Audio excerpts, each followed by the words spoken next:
سرکار سیدنا غوث اعظم رحمت اللہ تعالی علیہ کا قدم مبارک خواجہ معین الدین چشتی اجمیری رحمت اللہ کے سر پر کیسے آیا؟ محبوب سبحانی، غوث سمدانی، شہباز لامکانی حضرت شیخ سرکار سیدنا عبد القادر جیلانی رحمت اللہ تعالی علیہ نے جب قدمی حاضی علی رقبتی کلی ولی اللہ ارشاد فرمایا،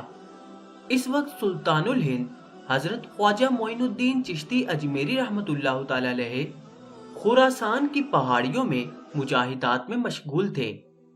آپ نے غوث پاک رحمت اللہ تعالی علیہ کا یہ اعلان سنتے ہی سر مبارک زمین پر رکھ دیا اور زبان مبارک سے پکار کر عرض کیا، آقا